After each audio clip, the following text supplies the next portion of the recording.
It was a bitter evening in late autumn, the kind where fog clung to the cobblestones, turning the streets of London into a maze of indistinct shapes and shadows. Inside the Opera House, the atmosphere was markedly different. A final, extravagant performance was drawing to a close, the audience still buzzing with excitement. The grand chandelier above glistened with 1,000 sparkling crystals, casting a kaleidoscope of light across the polished floors. The air was thick with the mingling scents of perfume, damp wool, and warm candlelight. Yet, as the applause died down and the crowd began to trickle out, a sense of unease swept through the building. An unusual stillness filled the room when the body was discovered. It was the kind of discovery that gripped you with an unsettling chill. Everything seemed to be wrong in a way that defied reason. The victim was Bernard Foyle, a renowned conductor who had just taken a bow in front of a sold-out audience. His name, once the subject of whispers of admiration, now became the subject of cold horror. He was found backstage in the artist's dressing room, slumped in a chair, his eyes staring unblinkingly at the far wall. No signs of a struggle, no blood, nothing to explain the death, except for one peculiar detail. A small, neatly folded handkerchief was placed on his lap, its surface immaculate, save for a single, inconspicuous crimson stain at its center. For a moment it seemed almost too banal. A handkerchief, a death in a locked room, no forced entry, no evident weapon, no visible injuries. But the longer one looked at it, the more wrong it felt. The handkerchief's stark perfection in an otherwise inexplicable scene screamed of something far deeper than just an ordinary murder. It whispered of something intricate, something that had been carefully orchestrated. The police arrived promptly, but their initial investigations were no more revealing. Dr. Jenkins, the coroner, who had been summoned immediately, stood over the body with a furrowed brow. His initial examination had found no immediate cause of death. The only clue, it seemed, was the handkerchief. "I've never seen anything like it," Dr. Jenkins muttered, inspecting the fine fabric. No marks, no punctures, no visible traces of poison. It's as if he simply fell asleep. The lead detective, Inspector Rourke, had little to offer. He was a methodical man, often too logical for his own good. Perhaps an overdose of some kind, he suggested, though he had no evidence to back the theory. But to Miss Marple, who had arrived at the scene with a quiet, unassuming grace, the notion of an overdose seemed far too simplistic.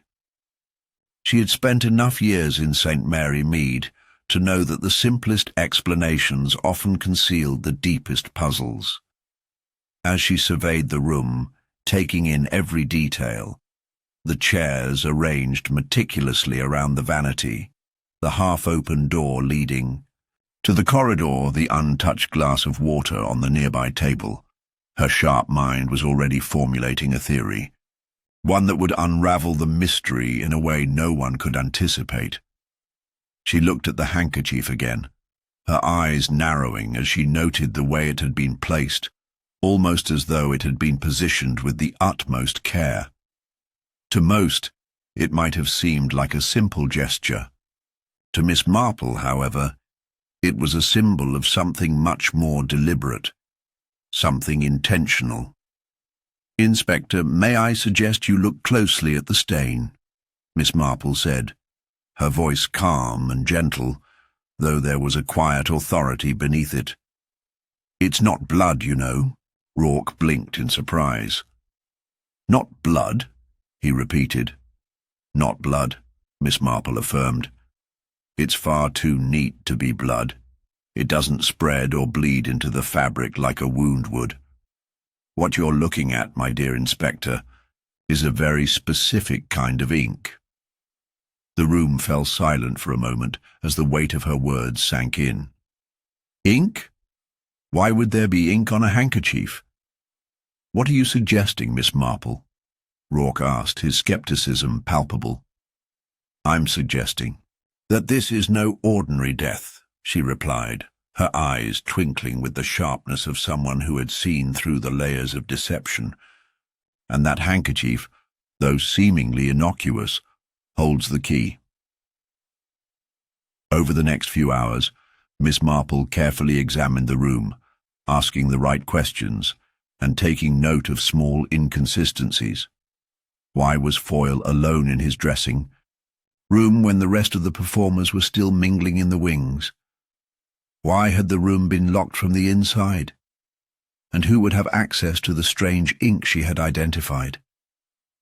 When the Opera House staff arrived, Miss Marple made her way through the building, speaking to those closest to Foyle.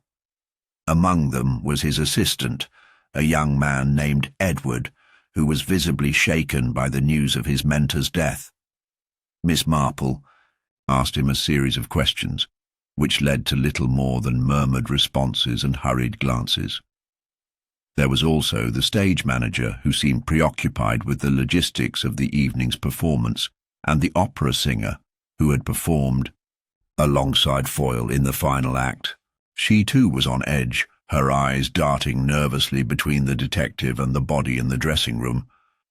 But it was when Miss Marple spoke to Foyle's estranged wife, Evelyn, that the first cracks in the case began to appear.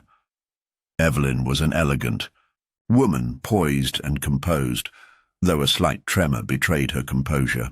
She was the last person to have been seen with her husband that evening, but her story seemed rehearsed, almost too perfect. She had been in the wings watching Foyle perform, and had made a hasty exit after the final curtain. Miss Marple noted the almost imperceptible shift in her posture when she spoke of her husband's death. Evelyn paused, her voice cracking. I don't know what happened. I don't know how he died. Her eyes darted around the room, avoiding contact. It's all so sudden. A few moments later, Evelyn was escorted away for further questioning, but Miss Marple had already noted the look of unease in her eyes. She was hiding something. There was no doubt in her mind. Back in the dressing room, as Miss Marple mulled over the events, she recalled a single piece of information that had eluded her earlier. The peculiar ink, and more importantly, where it had been used before. A memory flickered. Foyle had recently been in contact with a renowned calligrapher who had gone missing several days prior. Was it possible that the calligrapher had been involved in this crime? Had he left a clue behind in his work, one that could only be recognized by someone with a trained eye? Miss Marple could feel the puzzle pieces slowly shifting into place. The crime, it seemed, was not as simple as it first appeared. It was deliberate, carefully planned, and the clue was hidden in plain sight. The ink, the handkerchief, the strange circumstances, all of it pointed to a carefully laid scheme. The question now was, who was behind it and what was their motive? The answer would be revealed soon, but for now, Miss Marple knew that the investigation had only just begun. The following morning, the Opera House was a flurry of activity. The police were still processing the scene, taking statements, and carefully documenting everything for their eventual report. The staff, though clearly unsettled by the events of the previous evening, carried on with their tasks, albeit with a more subdued air. Miss Marple, having spent a restless night mulling over the details of the case, arrived early as she had promised, with a quiet determination. Though she had not yet shared her full suspicions, she felt more certain with each passing moment that something was amiss, and she would find it. She entered the backstage area, now cordoned off by the police, and was greeted with the familiar sight of Inspector Rourke standing at the entrance. His expression was tight, focused. Miss Marple could see the exhaustion in his eyes, the weariness that came from days of chasing down leads that led nowhere. "Morning, Miss Marple," he greeted her with a thin smile. "Still up for a bit more of this, I take it?" "Of course," she replied, her voice warm but resolute. "It seems there's something more to this than meets the eye, Inspector." "More than a murdered conductor?" Rourke asked dryly. "I'll admit I'm struggling to see what else there could be." Miss Marple allowed herself a small smile, the corners of her lips barely twitching. "I'm sure we'll both find it soon enough, Inspector." The first place she headed was the dressing room once more, where Foyle's body had been discovered. There, the medical examiner was still at work, carefully cataloguing every piece of evidence. But it was the atmosphere itself that struck Miss Marple. She had been in many rooms like this before, after a death, places where people hurried to find answers, but where the clues were deliberately hidden from the untrained eye. Her first move was subtle. A quick glance at the vanity table where Foyle had kept his belongings. The detective's gaze settled on the small, ornate box that sat in the corner, almost overlooked in the frenzy of investigation. It was unusual for a man like Foyle, a figure of public admiration, to leave such an item in a space so open, so unguarded. Miss Marple approached the vanity, her fingers lightly brushing over the intricate carving of the wooden box. It seemed perfectly ordinary, a trinket box perhaps, one that belonged to a previous era. But the hesitation in her fingers was there, for a reason. She could sense the weight of its presence in the room. She opened the lid with care, revealing something she hadn't expected to find. An old photograph, yellowing with age. It was a picture of Foyle, unmistakably younger, standing next to a woman with dark hair and piercing eyes. At first glance, it seemed innocuous, perhaps just a memory from Foyle's past. But something in the woman's posture, her tightly pressed lips, and the way she seemed to lean away from Foyle, caught Miss Marple's attention. There was a familiarity about the woman that Miss Marple couldn't place at first. She slipped the photograph into her pocket before anyone could notice, glancing up just as Rourke approached. "Find something, Miss Marple?" Rourke asked, his voice a mixture of curiosity and impatience. "Nothing of immediate significance," she said smoothly, her expression neutral. "I was merely inspecting the scene for any small details that might have been overlooked." Rourke raised an eyebrow but said nothing further. It was clear he was focused on more practical concerns. He gestured toward the door. "You might want to speak with some of the others. The staff are still here, and we've just finished questioning Mrs. Foyle. You could be useful in finding out what kind of man her husband really was." Miss Marple nodded, but before she left the room she couldn't help but glance back at the vanity once more. Something in that box felt like it was going to be important. For now, though, she had other matters to attend to. She made her way down the narrow hall toward the rehearsal rooms where Foyle's colleagues had gathered. Most of them appeared distracted, their faces drawn tight with the strain of the previous night's performance. As she passed, she caught snippets of their conversations, remarks about how the evening had gone well, about the final act's brilliant execution, but nothing that seemed to connect directly to the mystery at hand. Still, Miss Marple couldn't shake the feeling that the performers were hiding something. Among the group was Edward, Foyle's assistant, whose demeanor was even more jittery than it had been the night before. His eyes darted nervously as he spoke to a colleague, and when he noticed Miss Marple's approach, he stiffened, his body language closing off. "Good morning, Edward," Miss Marple said, her voice soft yet penetrating. She paused beside him, observing his reaction closely. "I hope you're holding up well under the circumstances."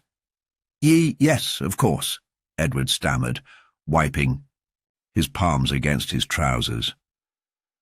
"It's all just so shocking. I never thought anything like this could happen." Miss Marple studied him for a moment, noting how his gaze flickered to the door and then quickly back to her. It was subtle, but there was something in his eyes that suggested a deeper discomfort. She tilted her head slightly, as if considering his words. "I can only imagine. But Edward, you worked closely with Mr. Foyle, didn't you? What can you tell me about him? I'm sure you must have seen a different side to him than most." The question, though seemingly casual, was designed to prompt a reaction. Edward flinched ever so slightly, then forced a smile that didn't reach his eyes. "He was a brilliant conductor, Miss Marple, very focused, perhaps too focused at times. He had his moods. But I wouldn't have said anything was wrong. Nothing unusual, I mean." He glanced toward the door again, his unease growing. Miss Marple didn't miss the look.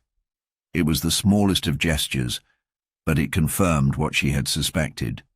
Edward knew more than he was letting on. "Interesting," she murmured, her voice warm and understanding. "But perhaps you could tell me more about the recent changes to his routine. I heard he had been in touch with someone unusual recently. Do you know who I mean?" At the mention of the someone unusual, Edward's face shifted again, his jaw tightening as his eyes darted toward the corner. This time he couldn't hide the guilt in his expression. "I don't know what you mean," he said, his voice rising slightly. "I'm sure you're mistaken, Miss Marple." Miss Marple knew, then, that she had struck a nerve. Edward was lying. Something about the way he reacted, his heightened defensiveness, told her all she needed to know. The layers were slowly being peeled away. As she turned to leave, her mind was already racing. She had her first lead, a troubled assistant, photograph of an unfamiliar woman, and a suspicious reaction that hinted at something hidden beneath the surface. But what could it all mean? What piece of this puzzle was still missing? She knew she was getting closer, and the more she uncovered, the more it seemed that this was no random murder. This was a crime crafted with intent, and the key was buried in the past. It would take a keen eye and patience to uncover it fully, but Miss Marple was sure she could find the answer before anyone else. The following afternoon, as the fog continued to roll in over London, Miss Marple found herself in the centre of a swirling storm of contradictions. The Opera House was no less chaotic than the night before, with police officers bustling about, questioning anyone they could find who had been close to Foyle in the hours leading up to his death. Yet, amid the noise, there was a cold clarity to Miss Marple's thoughts. Each person she spoke to, each response they gave, seemed to reveal more about the lies and deceptions swirling beneath the surface. It was as though they were all actors in a play, each carefully rehearsing their parts, but forgetting that the audience was paying attention to every nuance. She began with Evelyn Foyle, the widow. Miss Marple had always known that the quietest rooms often held the most secrets, and there was no doubt that Evelyn's private life with her husband had been far from transparent. The police had already questioned her earlier, but Miss Marple felt it was time to approach the woman from a different angle. She found her in one of the Opera House's quiet sitting rooms, gazing out of the window at the grey sky. She looked composed, but there was an underlying tension in her posture that didn't escape Miss Marple's notice. "Good afternoon, Mrs. Foyle." Miss Marple said, entering the room with a gentle knock. Evelyn turned slowly, her face momentarily lighting up in a brief, strained smile. Miss Marple, I didn't expect to see you again so soon. I trust you're holding up well, Miss Marple said softly, taking a seat opposite her. I know this is a trying time, but I do hope you'll forgive me if I ask you a few more questions. I feel there is something I haven't yet uncovered, and perhaps you can help me. Evelyn hesitated, her fingers tightening around the small cup of tea she had been holding. Of course, Miss Marple. You must understand, Bernard's death has been a shock. We've had our differences, but I never expected anything like this. I've been nothing but honest. Miss Marple smiled politely, her eyes watching the slight tremor in Evelyn's hands. I'm sure you have been, but sometimes even the smallest of details can help in a case like this. You were one of the last people to see Bernard before he passed. Can you tell me about your evening? What did you do after the performance? Evelyn's eyes darkened at the question. I stayed in the wings until the last curtain. After that she broke off, her voice faltering. I went to my dressing room for a while. There was no one else around. Then someone came for me, and I left. Miss Marple's mind ticked over the words. Evelyn was too quick to offer that explanation. She hadn't mentioned the moment she went to her dressing room before, and now it seemed rehearsed. She pressed on, her voice calm but insistent. Who was it that came for you? Evelyn hesitated again, her lips curling into a tight line. It was the stage manager. He asked me to come to the office to discuss something. Did you see anyone else after that? Did anyone visit Bernard's dressing room? No, Evelyn said quickly, her voice too sharp. I didn't see anyone. I didn't go near his room. I wasn't even aware of the situation until after the police arrived. Miss Marple nodded thoughtfully. Thank you, Mrs. Foyle, that's all for now.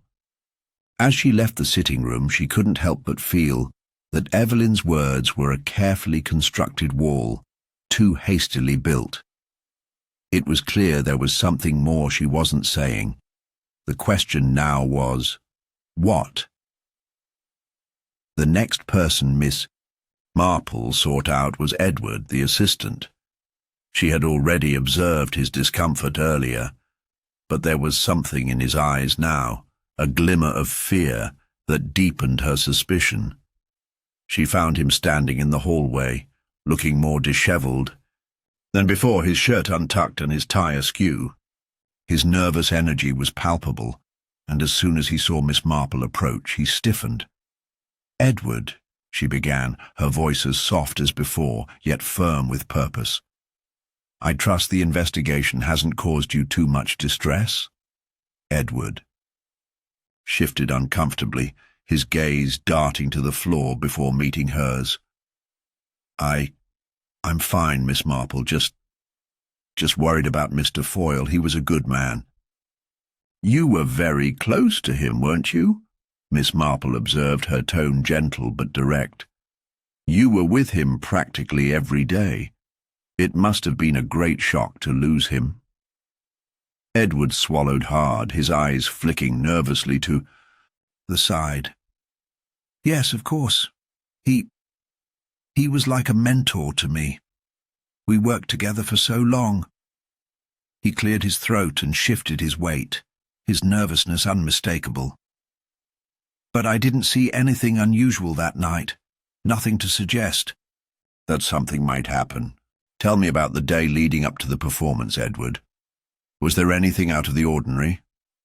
Edward shifted his weight again, and Miss Marple's sharp eyes caught the brief hesitation before he spoke. No, nothing out of the ordinary. Everything went as planned. His voice trailed off for a moment, as though unsure of what to add next. Then, almost as an afterthought, he added, "Mr. Foyle, he seemed tired. He'd been under a lot of pressure recently, but it was nothing that would lead to this." Miss Marple noticed that Edward's words didn't quite match his body language. He was too eager to push away any suggestion of trouble, too quick to deny any conflict. It was as though he was attempting to cover something up, but he wasn't sure what. "Edward," Miss Marple said carefully, her voice softening, "I know this is difficult, but sometimes the smallest of details can be the most important. Tell me, did Bernard ever mention anyone special in his life recently? Someone he may have been in touch with?" Edward's face froze. His eyes widened just slightly, and Miss Marple caught the faintest of tremors in his hand as he reached to adjust his collar. I don't know what you mean," he said, his voice barely a whisper. "Mr. Foyle, he was a private man. I don't think he would have spoken of anything like that." Miss Marple studied him for a moment, then nodded, sensing that there was more to be uncovered here.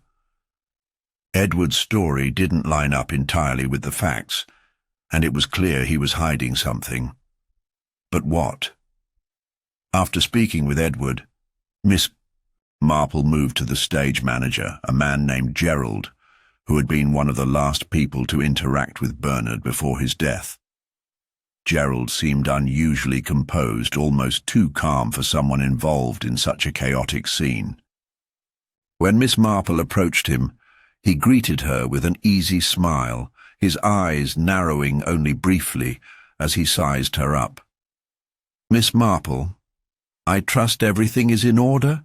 he asked smoothly, his tone pleasant. "Quite well, thank you, Gerald," she replied. "I was wondering if you could clarify a few details about the evening. You were among those who saw Bernard last, I believe." Gerald nodded, his posture relaxed, but Miss Marple noted how his fingers fidgeted slightly with the papers in his hands. Yes. I had a brief word with him just after the performance. He seemed fine, just a little tired.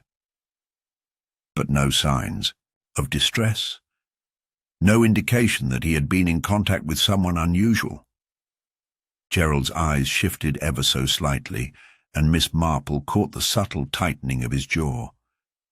"Not that I can recall," he said, his voice steady. "Bernard was a professional. He didn't let his personal life interfere with his work." Once again, a contradiction. Gerald's smooth words masked a deeper unease that Miss Marple didn't miss. His forced casualness betrayed the tension beneath the surface. There was a reason he seemed so keen to downplay anything that might point toward a deeper issue. Miss Marple smiled, though her eyes were sharp as ever. "Thank you, Gerald. That will be all for now." As she walked away, she couldn't shake the sense that she was surrounded by voices of deception, each one carefully crafted to mislead, to cover something up. But the truth, she knew, would always leave a trail. It was just a matter of following it through the maze of contradictions, finding the key that tied everything together. And it was clear now that everyone involved had something to hide. The next few days were a blur of interviews, observations, and subtle observations that Miss Marple kept to herself. She didn't share her theories with the police, though they had made their own inquiries. The clues, as far as they could tell, painted a picture of a crime of passion, an angry outburst, an opportunistic murder. But there was something about it that didn't sit right with her. The more she gathered from the people around Bernard Foyle, the more tangled and convoluted the motives seemed to become. Each new piece of information only added layers to the puzzle, until it felt as though the more she learned, the farther she was from the truth. It was late one evening when Miss Marple sat in her small room at the nearby inn, sorting through her notes and reflections. Her mind spun with the contradictions she had uncovered. Every suspect had something to hide, something to gain, or something to fear. Evelyn Foyle, the widow, appeared to have the most to gain, both from the substantial inheritance and from the secrets she was clearly harbouring. Edward, the assistant, had displayed signs of unease throughout his interviews, but his motivations remained unclear. The stage manager, Gerald, was calm to the point of being too calm, which hinted at some deeper connection to the events surrounding Foyle's death. Each of them had their reasons to be involved, but no single theory seemed to explain everything. Miss Marple reviewed the timeline once more, trying to find the connecting thread between them all. Bernard had been murdered after the final curtain call of the performance. Evelyn, the last to speak with him, claimed she'd gone to her dressing room after the performance alone, but had then been summoned to the office by the stage manager. Edward, the assistant, had remained in the background during the investigation, saying he had seen nothing unusual. Gerald had denied knowing of any unusual goings-on, though Miss Marple had already noted the signs of his discomfort. And yet none of them seemed to have an explanation for why Bernard was murdered, or why he had been targeted in such a violent manner. The one thing they all seemed to agree on was that there had been no clear motive at the time. But Miss Marple knew that was rarely the case in her experience. Motive wasn't always obvious, but it was always there, buried beneath layers of defense mechanisms and lies. There was something unspoken between them all, something they weren't sharing, but each of them was keeping to themselves, hoping it would remain hidden. Miss Marple's attention turned back to the photograph she had found in Bernard's vanity. It was an old picture, and she couldn't help but wonder if it had anything to do with the puzzle. She had taken it out earlier, the face of the woman from the photograph unsettling her in ways she couldn't explain. There was something in the woman's eyes that seemed familiar, but she couldn't place it. She knew she needed to learn more about this woman, who she was, and what her connection to Bernard might have been. The next morning she decided to revisit the scene of the crime, to see if anything had changed in the wake of her interviews. As she arrived at the opera house, she found herself drawn again to the vanity in Foyle's dressing room. The room was still cordoned off, but the small details that had seemed so important earlier were now obscured by the bustle of the ongoing investigation. Yet Miss Marple's mind was focused on the photograph and what it might reveal. She walked through the backstage area with purpose, her eyes scanning the faces of the few remaining staff members. She needed information, something more concrete, something that would connect the woman in the photograph to the events surrounding Bernard's death. She hadn't yet asked anyone about Foyle's past relationships, but she knew it was time. Her first stop was the opera's wardrobe manager, a woman named Doris who had worked at the house for over a decade. Doris had been there when Foyle had started his career and had remained a steady presence through his rise to fame. Miss Marple found Doris in the staff room, a cup of tea in hand as she chatted with a colleague. When Doris saw Miss Marple approach, she nodded in acknowledgement, but her eyes seemed to be sizing her up, as though trying to read her intentions. "Miss Marple, to what do I owe the pleasure?" Doris asked, her voice warm but laced with a hint of tension. "Good morning, Doris," Miss Marple replied, taking a seat opposite her. "I was hoping you could help me with a few questions about Bernard Foyle. I know you've worked here for a long time and might know him better than anyone else." Doris blinked, a quick flash of discomfort crossing her face. "Well, I've known Bernard for years, of course. But what's this about? Surely you don't suspect—" Miss Marple held up a hand.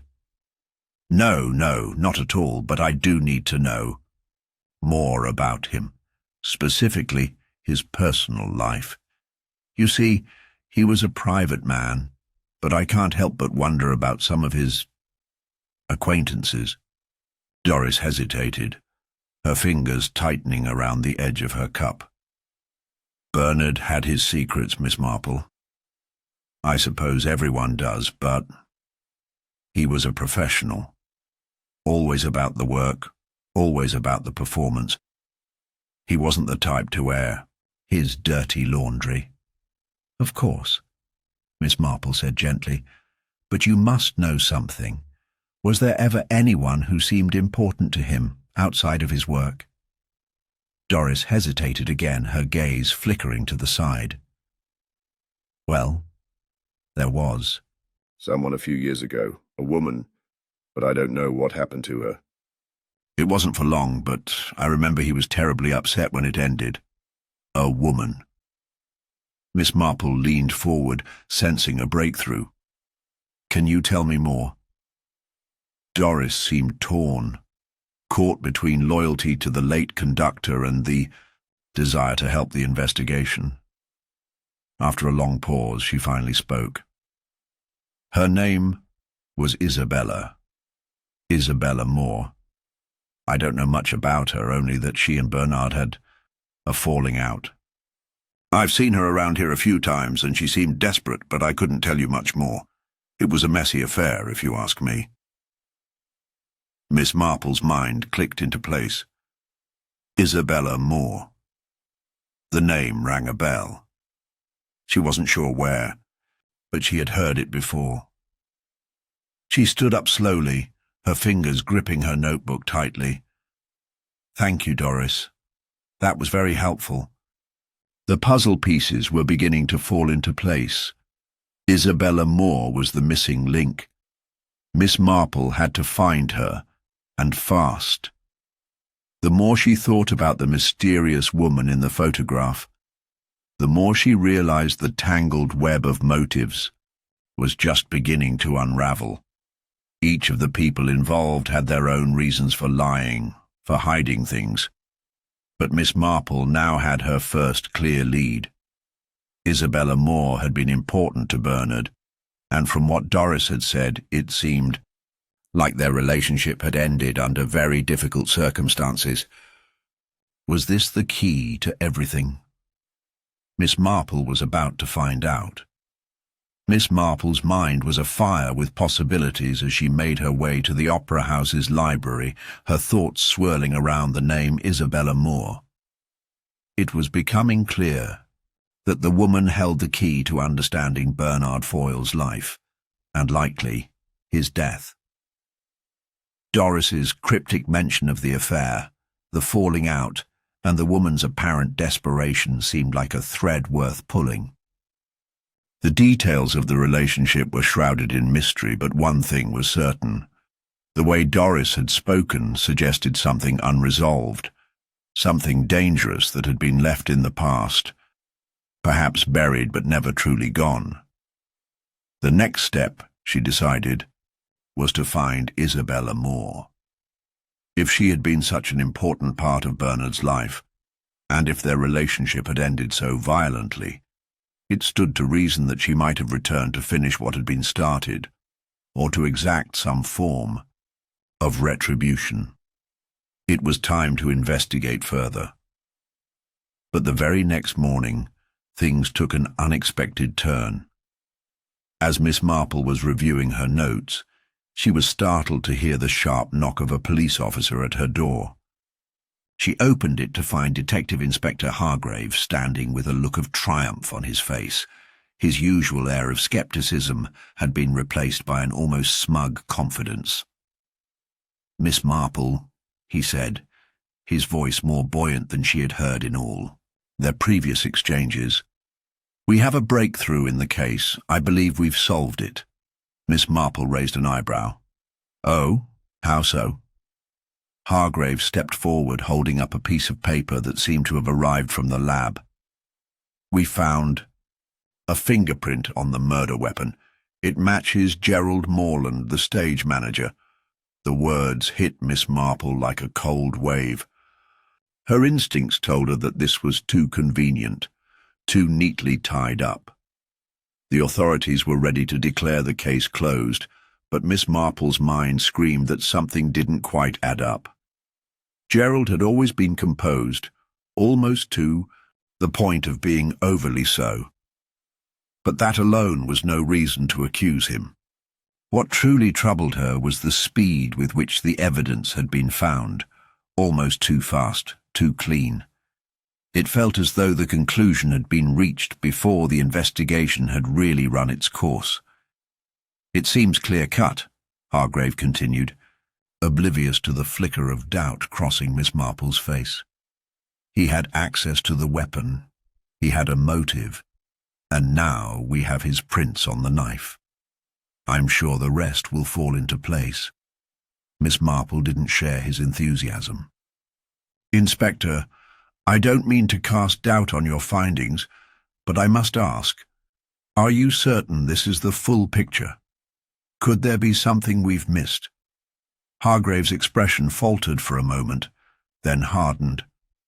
"You're not suggesting the evidence is planted, are you?"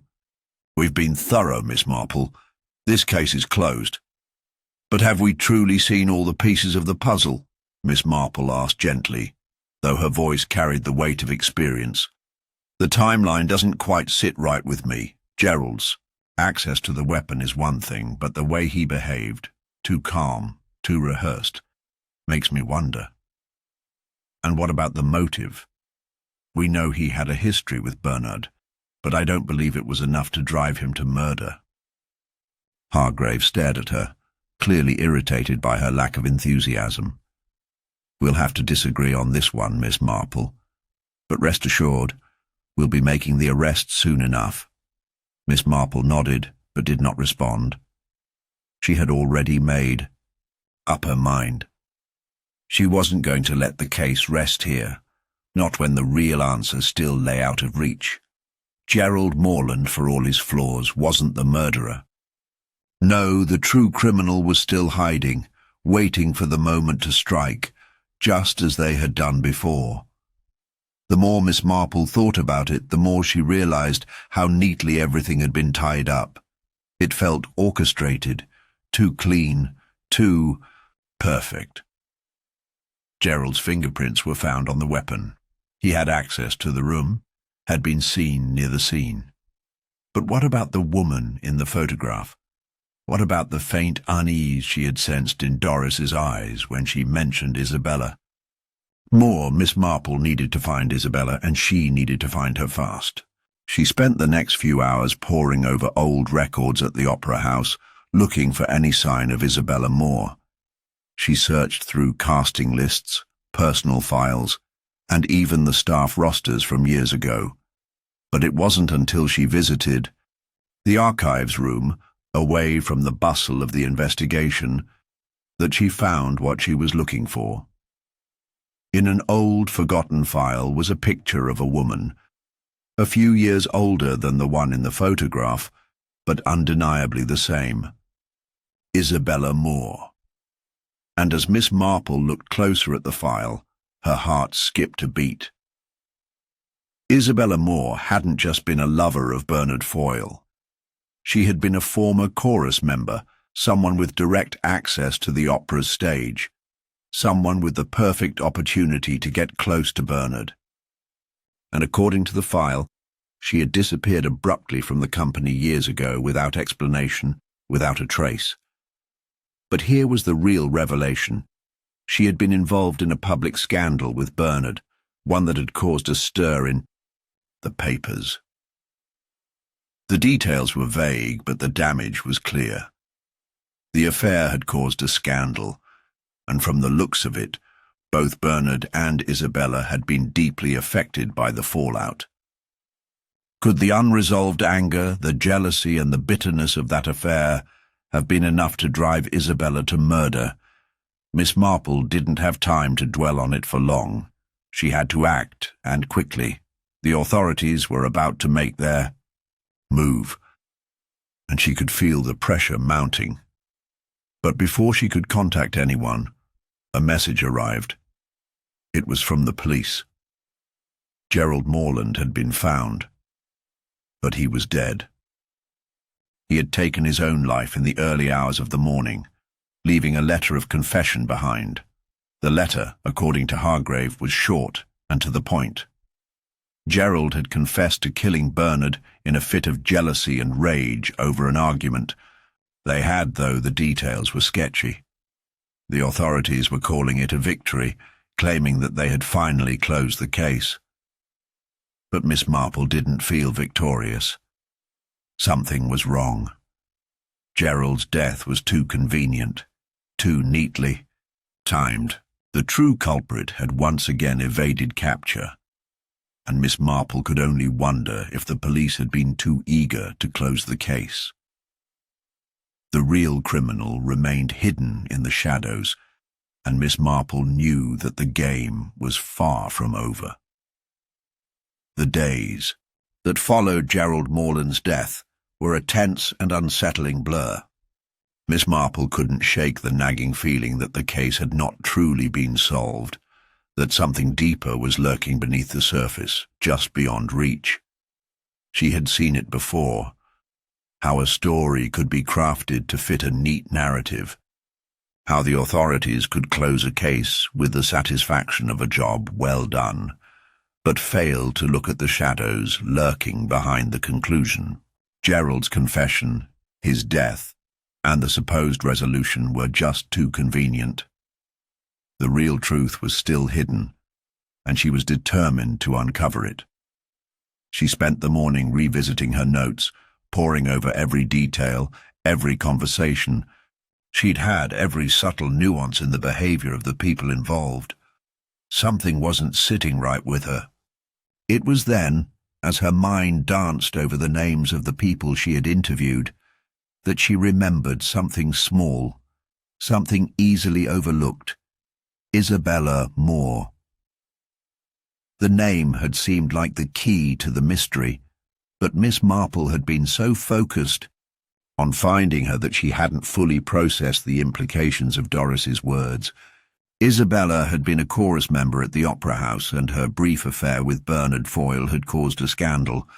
But what had really happened to her after that? Miss Marple had seen a photograph of Isabella in the archives, but it had been so long ago that she couldn't fully recall her face. Could it be possible that Isabella's disappearance wasn't the end of the story? That somehow the past had re-emerged to play a role in the present? With the case spiraling toward an unsatisfactory resolution, Miss Marple made the decision to revisit the Opera House's old records once again. She knew that the answers, if they existed, were buried somewhere in the past, likely in a place that the authorities had ignored in their rush to close the case. Her instincts led her to a dusty box in the archives, a box that had been pushed to the back of the storage room, forgotten among the stacks of papers and theatre programs. It was marked Miscellaneous Personnel Files. She had skimmed through it earlier, but now, with a clearer sense of purpose, she began pulling out the files one by one. They were all from years ago, with names that no longer seemed relevant. But as she flicked through the old papers, one name jumped out at her: Lillian Hughes. She was listed as a former member of the chorus, a name she hadn't thought about since her last visit. It was curious. She had been involved with the Opera House years before, and her file was buried beneath all the others. The folder was old, its corners yellowed with age. Miss Marple opened it carefully. The file contained little more than a few basic details. Lillian had worked at the Opera House in the early years of Bernard Foyle's tenure, a promising young talent who had disappeared without a trace. No one had ever explained why. The records didn't say anything of particular interest except for one small detail. She had been involved in a public dispute with a man named Edward Barnes. It was a bitter falling out, but no one had ever explained the nature of it, nor had it been investigated further. Edward Barnes. Miss Marple froze for a moment as she looked at the name. It was the same Edward who had worked as Foyle's assistant, the one who had remained largely in the background of the investigation, hiding behind his seemingly innocent exterior. It couldn't be a coincidence. Lillian Hughes, a former chorus member, had been involved with Edward Barnes. She had disappeared. And now, after all these years, a new name had emerged, Isabella Moore, the woman with whom Bernard Foyle had had an affair. Could it be that these women were connected in ways no one had considered before? Miss Marple's thoughts raced. The idea that these two women, Lillian and Isabella, could somehow be tied to the case and to each other was something she had never fully grasped before. Edward Barnes, she realized, must have been the link. There was something more to his relationship with these women, something buried in the past that was only now coming to light. What had driven these people, Lillian, Isabella, and Edward, to such extremes? Were they all connected to Bernard in ways that no one had yet figured out? The connection between them was no longer a vague possibility. It was a lead, one she needed to follow before the case slipped away into an unsatisfactory conclusion. Miss Marple's decision was clear. She would confront Edward Barnes. By the time she arrived at his flat later that evening, she felt an undeniable sense of urgency. She had pieced together enough to know that Edward's role in the events surrounding Bernard's death was far more significant than he had let on. His connection to both Lillian Hughes and Isabella Moore wasn't just a coincidence. It was the key to unlocking the mystery. Edward answered the door with his usual reserved demeanor, but something in his eyes flickered when he saw Miss Marple standing there. He was clearly surprised but not alarmed. He had been expecting someone perhaps, but certainly not her. "Miss Marple," he said, his tone polite but guarded. "To what do I owe this unexpected visit?" "I need to ask you a few questions." "Mr. Barnes," Miss Marple said calmly, stepping inside, "about the past. About Lillian Hughes and Isabella Moore." At the mention of the two women, Edward's face hardened. It was a brief change, but enough to confirm Miss Marple's suspicions. She had struck a nerve. "You've been looking into the past, have you?" he asked, his voice tight. "I have," she replied, undeterred. "You see, I believe you may have more to do with Bernard Foyle's death than anyone realizes. You were involved with both of those women, weren't you?" Edward stiffened. His eyes darted to the side, and for the briefest moment Miss Marple saw the raw emotion behind the controlled facade. He took a breath, then spoke, his voice barely above a whisper. "That was a long time ago. It has nothing to do with Bernard's death." Miss Marple studied him carefully. "You're right. It has nothing to do with Bernard's death. But it has everything to do with the web of lies and deceit that surrounds it. Why did Lillian disappear? Why did Isabella return to the opera house all these years later? And why did you let it all go unnoticed for so long?" Edward's jaw clenched, and for a long moment he said nothing. Then, with a look of deep resignation, he finally spoke. "It was my fault," he admitted. "All of it. I drove Lillian away, and I kept my distance from Isabella when I shouldn't have. They both had something to say, something they wanted to reveal, but I silenced them. I thought I could keep the past buried, that it wouldn't matter anymore. But it was always there, festering beneath the surface." Miss Marple watched as the weight of his confession settled on him, his guilt as palpable as the silence between them. The truth was unraveling piece by piece. The past, with all its buried secrets, had come rushing back, and with it, the true motive for Bernard Foyle's murder. The tangled web of love, jealousy, and revenge that had been carefully concealed for so many years was finally exposed, and Edward Barnes was at the centre of it all. The shadows of the past were no longer hiding. They were stepping into the light, and Miss Marple knew that the final piece of the puzzle had just fallen into place. Miss Marple stepped away from Edward Barnes, her mind carefully processing the confession that had just unfolded. It was a rare moment of vulnerability, and while it confirmed much of what she had suspected, something about his admission didn't sit entirely right with her. Edward had confessed to his role in the twisted web of relationships that had linked Lillian, Isabella, and Bernard, but the deeper question remained unanswered. Did he really know who had killed Bernard Foyle? Miss Marple's instincts told her that there was still something he wasn't revealing, something crucial. She had seen enough in her time as an observer of human nature to understand that people didn't always come clean in one go, particularly when their own guilt was at stake. Edward had admitted to his past actions, but the murder of Bernard, that still seemed to be an area of uncertainty for him, despite his confession. The thought made Miss Marple's mind stir with a plan. There was a subtle psychological tactic she could employ to test Edward's true knowledge, a strategy designed to let him reveal himself under pressure. It wasn't a traditional form of investigation, but she knew it could work. If Edward's guilt was sincere, he would betray his unease in the smallest ways.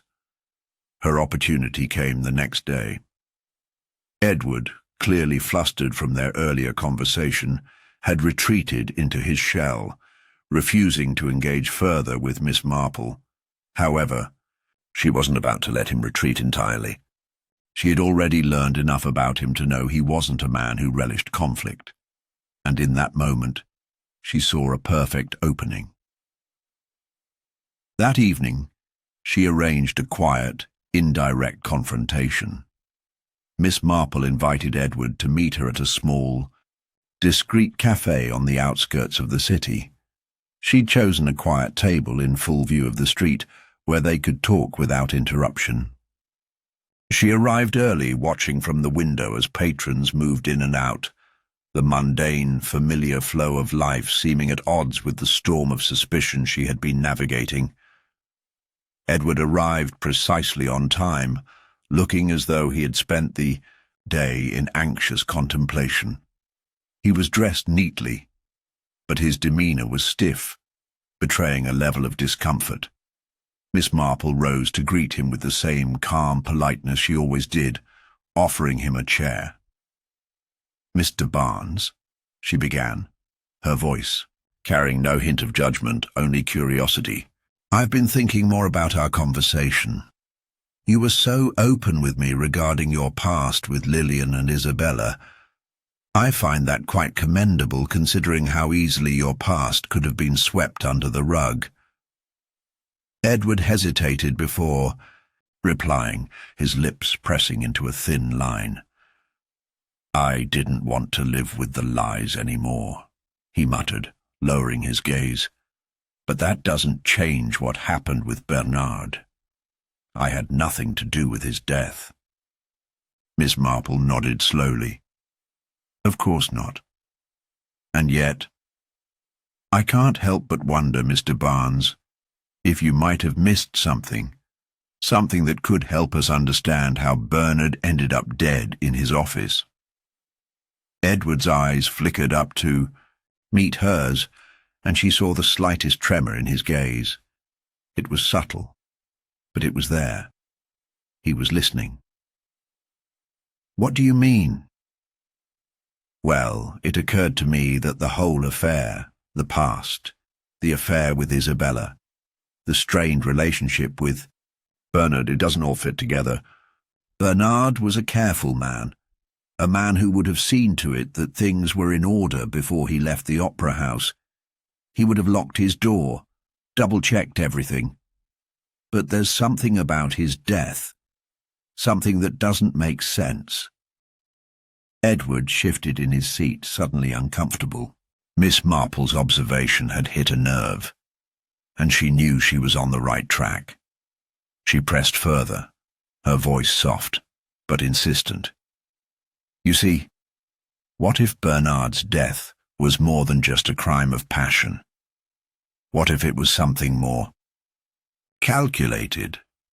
Edward's face tightened, and he opened his mouth to respond, but before he could speak, Miss Marple interrupted him. "I'm only thinking out loud, of course," she said casually, leaning back in her chair. "But I wonder if we might have missed something important. A clue, perhaps. Maybe something small, something overlooked." Edward's eyes darted to the side, and Miss Marple watched him closely. This was the moment. The way he reacted to the notion of an overlooked clue was going to tell her everything she needed to know. "What do you mean?" Edward asked, his voice low. "Well, just a thought," Miss Marple mused, playing it cool. "What if, in the rush to examine the usual suspects, we missed something unexpected? Perhaps something entirely unrelated to Bernard's personal life. A clue so ordinary, so innocuous, that no one would have thought to look for it." Edward's hands gripped the edge of his chair, his knuckles whitening. Miss Marple noticed the twitch in his left hand, the subtle way his fingers curled as though he were trying to hold something back. It was a nervous reaction, and it told her everything she needed to know. "You're suggesting I know something," Edward said, his tone hardening. "I don't. I've already told you everything I know." Miss Marple let a small, knowing smile tug at the corners of her mouth. "I'm sure you have, Mr. Barnes, but I wonder if you're telling me everything you think you know. Sometimes the smallest details can make the biggest difference." Edward's eyes narrowed. His lips parted, but no words came. Miss Marple could see the gears turning in his mind. She had caught him just for a moment in a crack in his composure. It was a subtle thing, but it was enough. The flash of guilt in his eyes, the brief hesitation before he spoke again, told her that the weight of his deception was beginning to show. "You think I know something I'm hiding?" he said slowly, his voice becoming defensive. "Well, I don't. I don't know anything more than I've already told you." Miss Marple leaned forward slightly, her eyes never leaving his. "I think you might be lying, Mr. Barnes. I think you've been lying about a lot of things. And I think you're hiding something that could help us solve this case. But it's not about the past with Lillian and Isabella. It's about the present. It's about Bernard's death." Edward's expression flickered, and Miss Marple saw the faintest crack in his mask. He knew he had been caught. And just like that, Miss Marple could see it. He was desperate to hold on to whatever secret he was keeping. The game had changed. Edward Barnes, for all his previous control, was now showing signs of weakness. In that moment, Miss Marple knew that she had pushed him to the edge. Whatever he was hiding, it was about to come out. Miss Marple left the cafe with a quiet sense of satisfaction. Edward Barnes had cracked, if only for a moment. His nervousness was enough to confirm that he was hiding something crucial. The web of lies that had concealed the true nature of Bernard Foyle's death was beginning to unravel. But Miss Marple knew she was not yet finished. She had only scratched the surface. The truth, whatever it was, remained just out of reach, hovering like a shadow.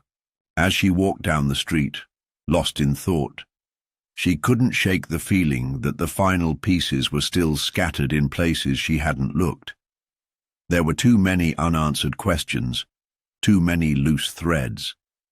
She needed to press forward, but the sense of being watched was growing stronger.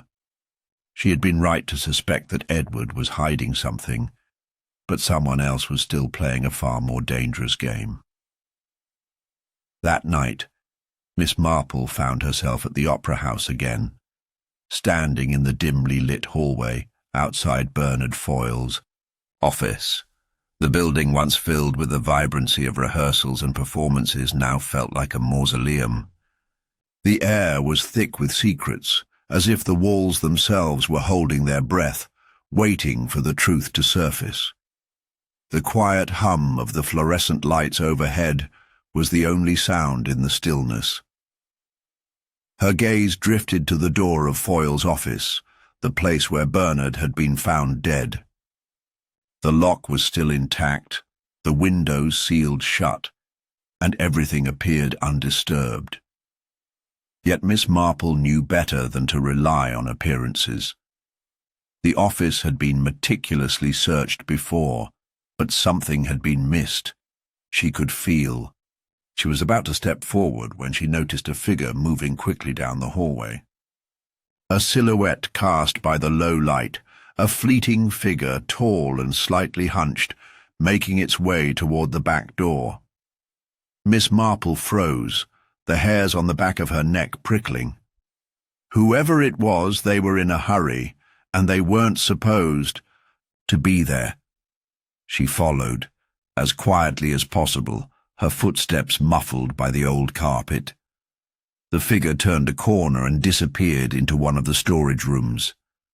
Miss Marple, heart racing, stepped forward, taking care to keep her movements hidden from view. She peered around the corner just in time to see the door of the storage room swing shut. She waited for a moment, then approached the door, carefully testing the handle. It was locked. Her mind raced. Who could be here at this hour? Why had they come to the storage room? Was it related to the case, or was this simply someone taking advantage of the night's solitude? Her instincts screamed at her to find out, but she knew she couldn't force her way inside. She was about to back away when the sound of a key turning in the lock made her freeze. The door creaked open, and Miss Marple quickly stepped back into the shadows, holding her breath.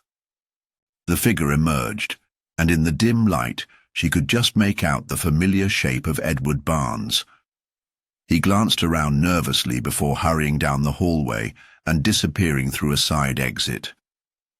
Miss Marple waited, counting the seconds, then approached the door.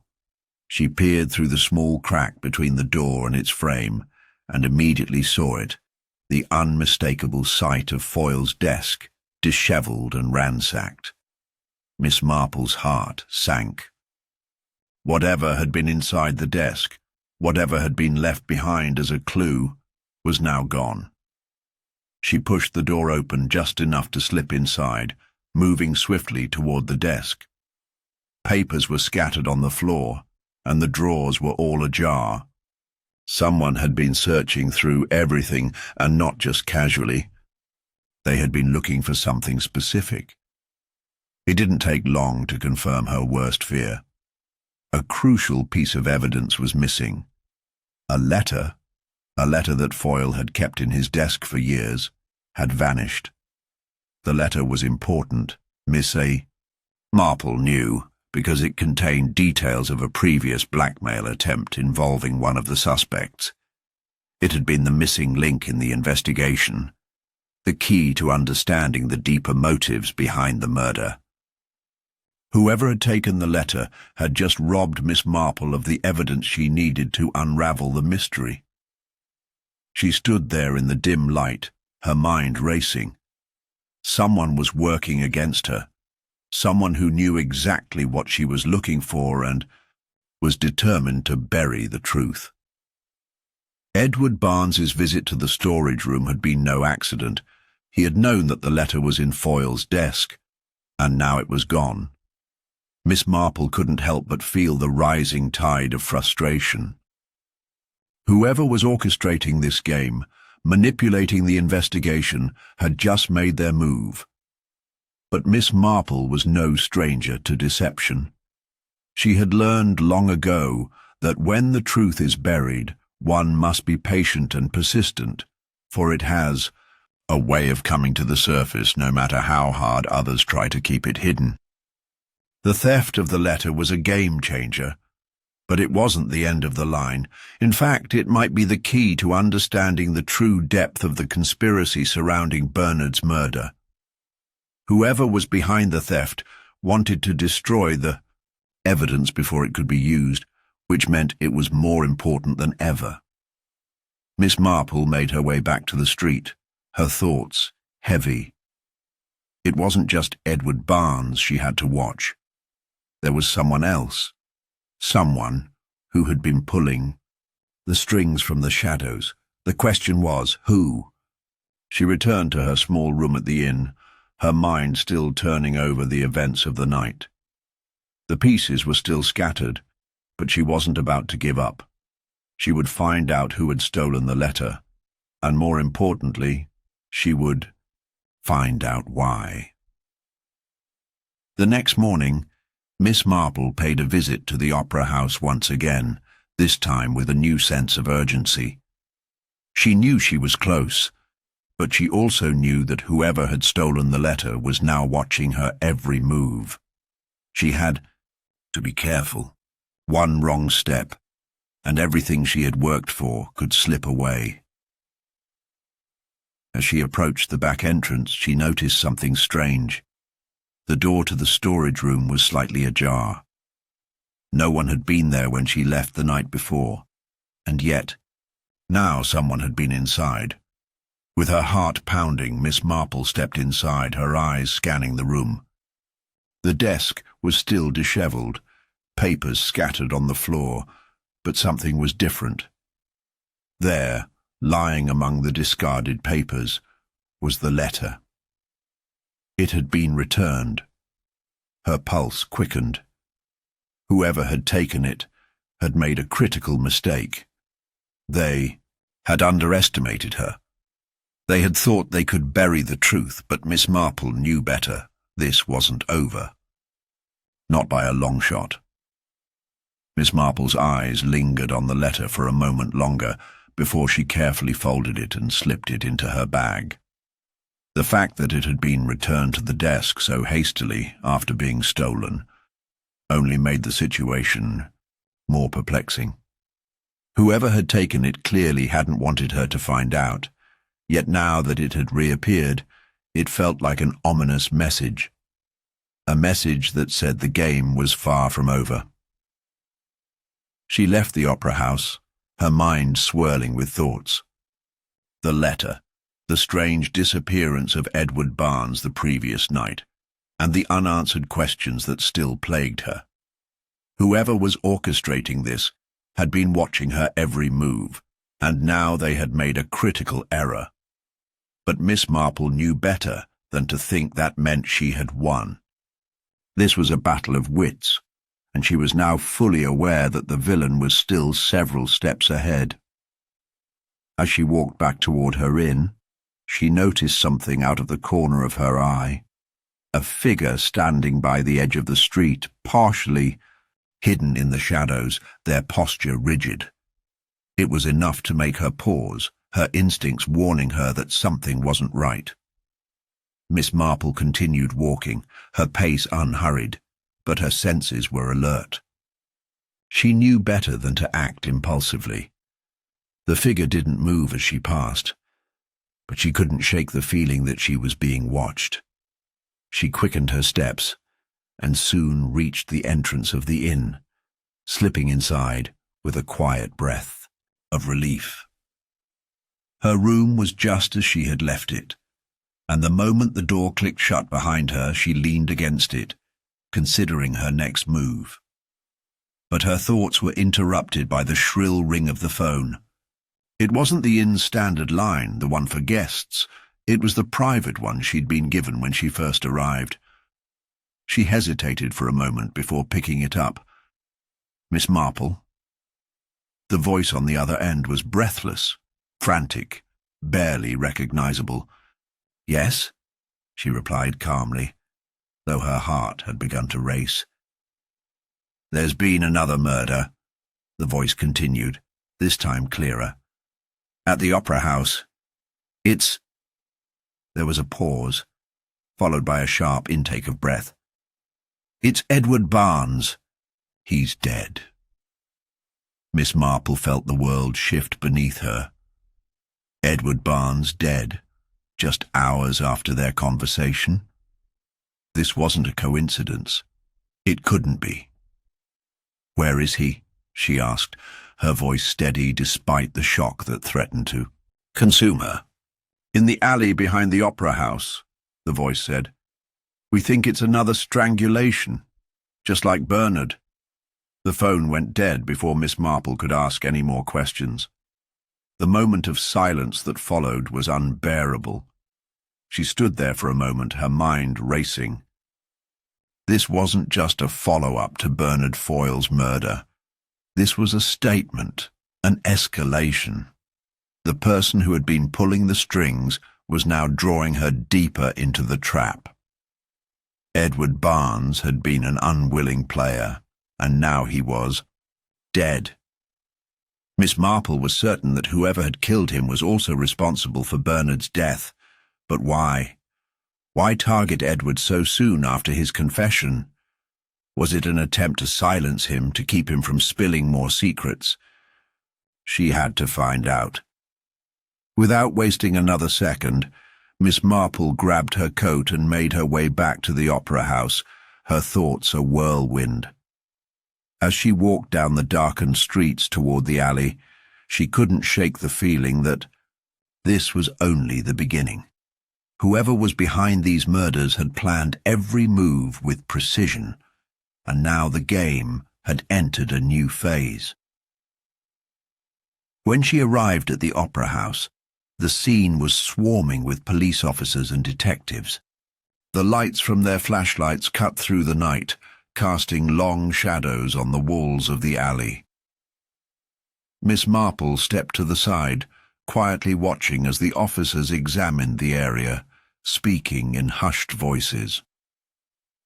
The body of Edward Barnes lay sprawled on the ground, his eyes wide open in an expression of terror. The marks around his neck were unmistakable. Strangulation.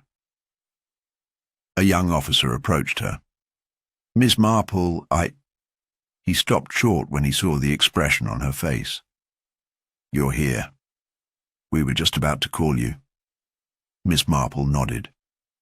"I'm afraid it's not just a routine case, is it?" "No, ma'am," the officer replied, shaking his head grimly. "It's just like Bernard Foyle. Same method, same outcome." Miss Marple's mind clicked into gear. A pattern, a clear pattern. Whoever was behind this wasn't simply eliminating people. They were sending a message. But who was the message for? She stepped closer to the body, her gaze sweeping over the scene. The Opera House had always been a place of performance and illusion, and now it was a stage for something darker. She noticed a detail that made her pause. There was something pressed tightly into Edward's hand, something that didn't belong there. She knelt beside the body and gently pried his fingers. Open, it was a small crumpled piece of paper soaked in blood but still legible. As Miss Marple unfolded it, she felt a chill run through her. The paper held only one word: trust. Her heart skipped a beat.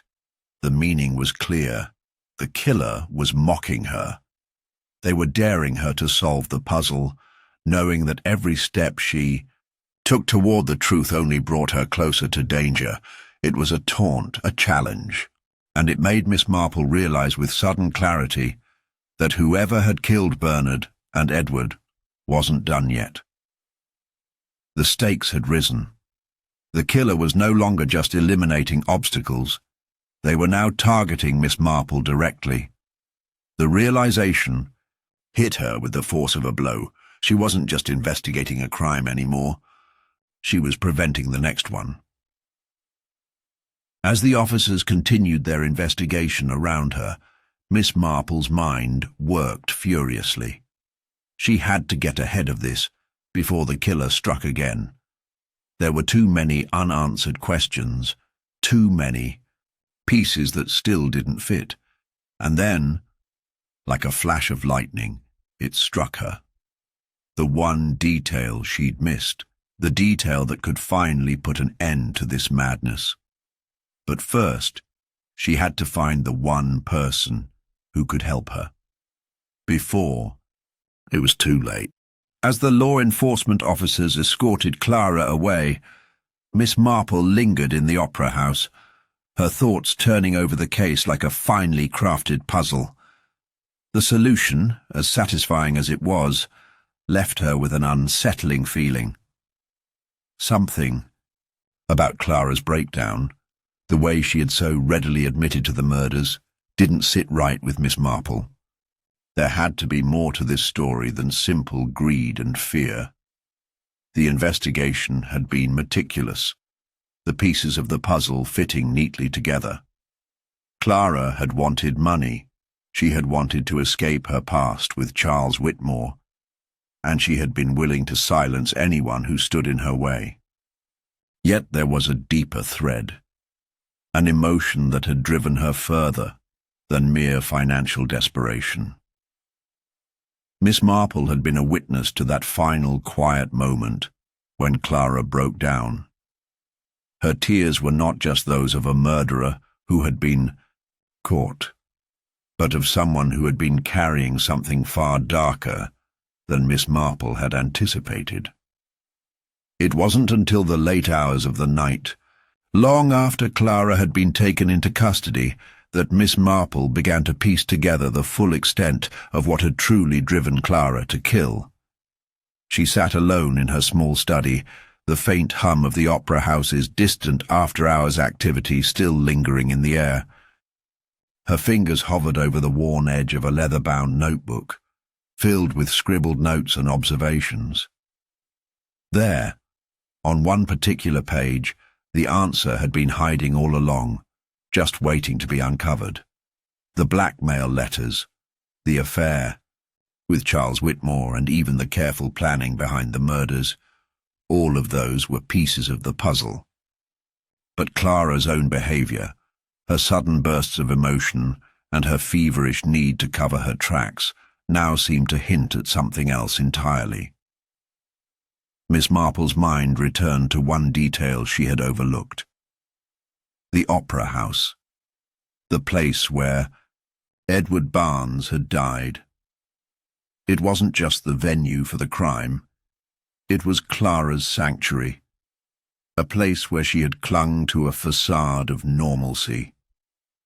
The key to the dressing room, the one Miss Marple had found earlier, had not simply opened a door. It had opened a door to the past, a past that Clara had been running from for years. Her fingers curled around the notebook, and Miss Marple's eyes flicked over the letters again. One name stood out, a name that had lingered at the back of her mind but hadn't seemed important. At first, Margaret Whitmore, the mother of Clara's lover, Charles. Clara's relationship with Charles had been an open secret among those who had worked at the opera house. But what no one had known was the emotional turmoil that Charles's family had caused Clara. Margaret Whitmore had been a well-known benefactor to the opera, her contributions funding much of the theatre's upkeep. She had always been kind, always appeared poised and elegant, but behind closed doors she was a different person entirely. Margaret had been the one who had set the stage for Clara's downfall, and it wasn't about money or revenge. It was something far more insidious. Miss Marple's thoughts raced back to an old letter she had discovered in the opera house's archives, buried beneath countless dusty contracts and forgotten documents. The letter was written to Edward Barnes, And it had been a plea, a warning from Margaret to keep away from Clara. It was then that Miss Marple realized the extent of Clara's trauma. Margaret had used Clara, manipulated her, and ultimately pushed her into a spiral of guilt and obsession. What Margaret had done was far worse than any financial blackmail. She had preyed upon Clara's deepest insecurities, her vulnerability. Margaret had been aware of Clara's history, her troubled childhood, her complex relationship with her mother, and she had exploited it for her own gain, tying Clara to Charles with chains far stronger than love. Clara's relationship with Charles had never been truly her own. It had been a product of Margaret's machinations, a carefully planned game that ensured her own son's future. When Clara's affair had come to light, when it became clear that Charles might be just as manipulative as his mother, Margaret had taken steps to ruin Clara's life, to humiliate her publicly. And then, when Clara sought to break free, she pushed her into the shadows of the opera house, a place of safety and self-doubt. The deeper Miss Marple delved into the investigation, the more she realized that Clara's motivation wasn't just about survival, it was a desperate need to reclaim control. By killing Edward Barnes and later Bernard Foyle, Clara had hoped to sever the ties that had bound her to Margaret Whitmore and the rest of the Whitmore legacy. The deaths were not only to cover up a blackmail scheme, they were a symbolic act of freedom. And the terrifying truth was that Clara had been driven by a need to erase the very essence of the control others had exerted over her.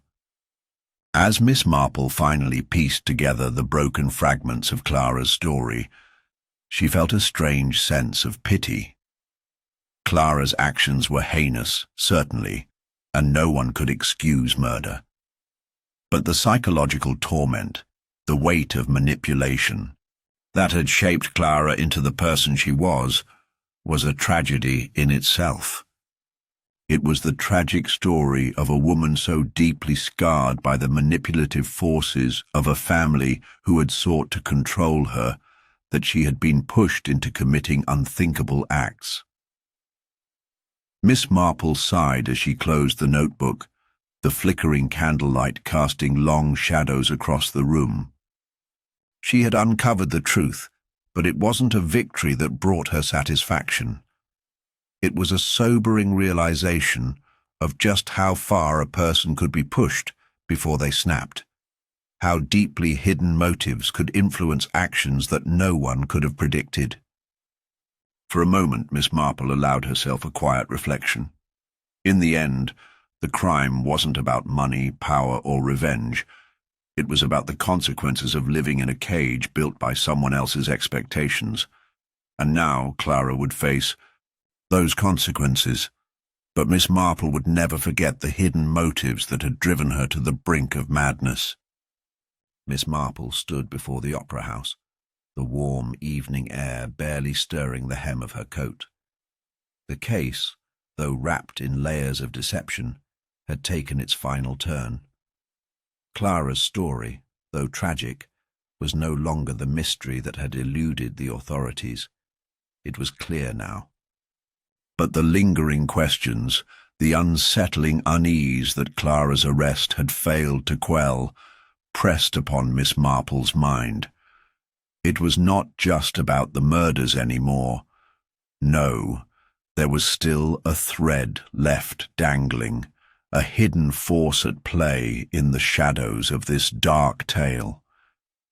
The arrest of Clara Whitmore had seemed to solve the case. But Miss Marple, always the keen observer, knew that something more lurked beneath the surface. It wasn't just Clara who was responsible, not in full. There had been another player, someone whose strings had pulled so quietly, so effectively, that Miss Marple had missed them until now.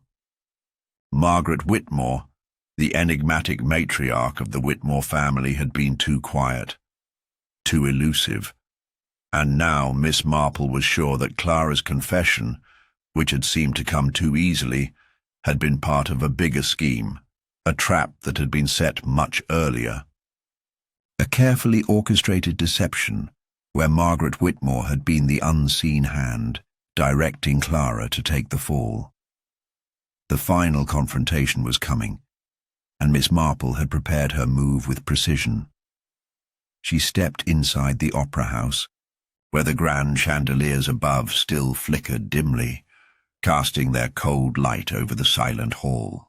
No one could see her now, not the officers, not Clara, not the elusive Margaret. The key to all of this had been hidden in plain sight, right beneath their noses. Margaret's presence, the subtle influence she held over the other suspects, had been overshadowed by Clara's desperation, but Miss Marple had realized it was always Margaret pulling the strings. Margaret had set everything into motion, ensuring that Clara would become a scapegoat while she remained behind the scenes, untouched. Miss Marple moved swiftly through the corridors, heading for the private office of the opera's owner, Edward Barnes, whose murder had been the catalyst for the investigation. The very office where she had first uncovered clues pointing toward a larger conspiracy. The time had come to put it all together. As she entered the room, she found the familiar documents still scattered across the desk, evidence of a long-abandoned investigation. Miss Marple's eyes fell on one particular letter, a personal correspondence between Margaret Whitmore and Edward Barnes, dated just before his untimely death. It was innocuous enough on the surface, about a donation for the opera house, but, to Miss Marple, it carried the unmistakable weight of manipulation. A token of control. Margaret Whitmore had been more than just a benefactor. She had been ensuring her influence over Edward, and through him, over the very fabric of the opera house itself. And now Miss Marple understood what had been so cleverly hidden. Margaret's desire to keep control of everything, to mould the opera house to her will, to push out anyone who could stand in her way, including Clara. The sound of footsteps in the hall broke her concentration, and Miss Marple turned just in time to see Clara's figure entering the room. Clara's face was pale, her expression tight with a quiet fury. "I knew you'd be here," Clara said, her voice barely above a whisper. Her eyes were searching, a flicker of something dark behind them, as though she had expected this moment. Miss Marple remained calm, her gaze unwavering. "I'm afraid the truth has always been here, Clara," she replied gently, her voice soft but steady. "You were never meant to be the sole player in this game." Clara's expression faltered. For a moment, confusion crossing her features before being replaced by the cold resolve of someone who had already decided their fate. "It was never about me," Clara said, her tone now tight with the strain of her emotions. "It was about my mother, Margaret. I never stood a chance. You think I killed Edward, but I didn't. It was her. She made me think it was the only way out." Miss Marple's eyes sharpened, so the truth was beginning to surface. "I never wanted to hurt anyone," Clara continued, her voice breaking. "But Margaret, she's done this before. She's always controlled me, controlled everything I ever did. And when Edward threatened her, when he tried to expose her, she knew I was the only one who could get close enough to stop him." "Clara," Miss Marple said softly, "Margaret has used you for years, hasn't she? Just as she used her money, her influence to bend others to her will. But this time, you were the pawn. You were never meant to carry this burden alone." The words hung in the air, heavy with the truth Clara had denied for so long. Margaret Whitmore had not just manipulated the situation to her benefit. She had set Clara up for failure, knowing that her only chance to survive the consequences would be to cover up the murder and play the part of the victim. It was always about Margaret's control. Clara took a step back, her face contorting with a mixture of anger and fear. You don't know her. You don't know what she's capable of. She'll make you disappear too if you stand in her way. Miss Marple's eyes were steady, her voice calm but resolute. She already has, Clara, but she won't anymore. In that moment, the door behind Clara creaked open. From the shadows, a figure stepped forward. Margaret Whitmore, her face as composed and cold as ever. Her eyes locked onto Miss Marple with a sharp, calculating gaze. "So you've figured it out, have you?" Margaret's voice was smooth, almost pleasant, but the underlying menace was unmistakable. "I think it's time we finish this, Margaret," Miss Marple said, her voice unwavering.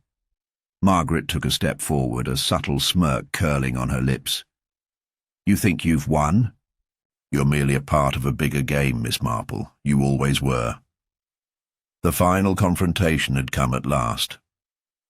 In that room, with Clara caught between guilt and fear, and Margaret standing poised to reclaim control, Miss Marple knew that the end was near.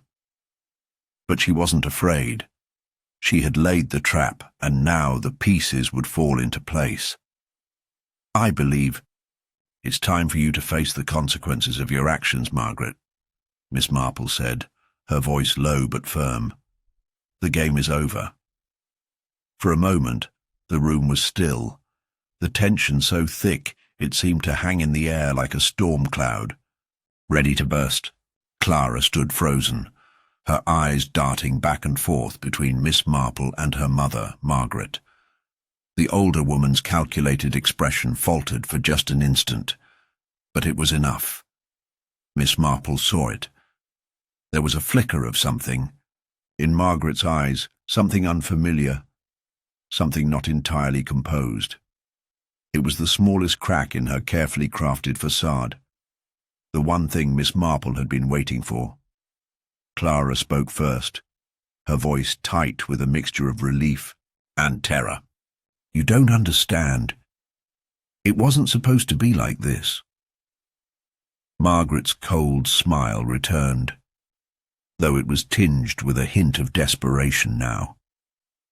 She took a step forward, her heels clicking against the floor, forcing Miss Marple to focus entirely on her. "You think you have it all figured out, don't you, Miss Marple? You think you know what's happening here, but you're wrong." Miss Marple's gaze remained steady, unwavering, but her mind was already racing, considering the implications of Margaret's words. There was something more, something the others hadn't accounted for, something Margaret was trying to hide. "Margaret, you've manipulated everything from the start.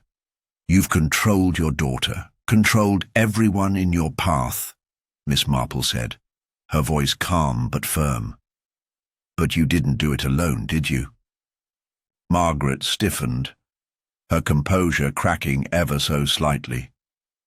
Clara's face turned even paler, her lips trembling as though she wanted to say something but couldn't.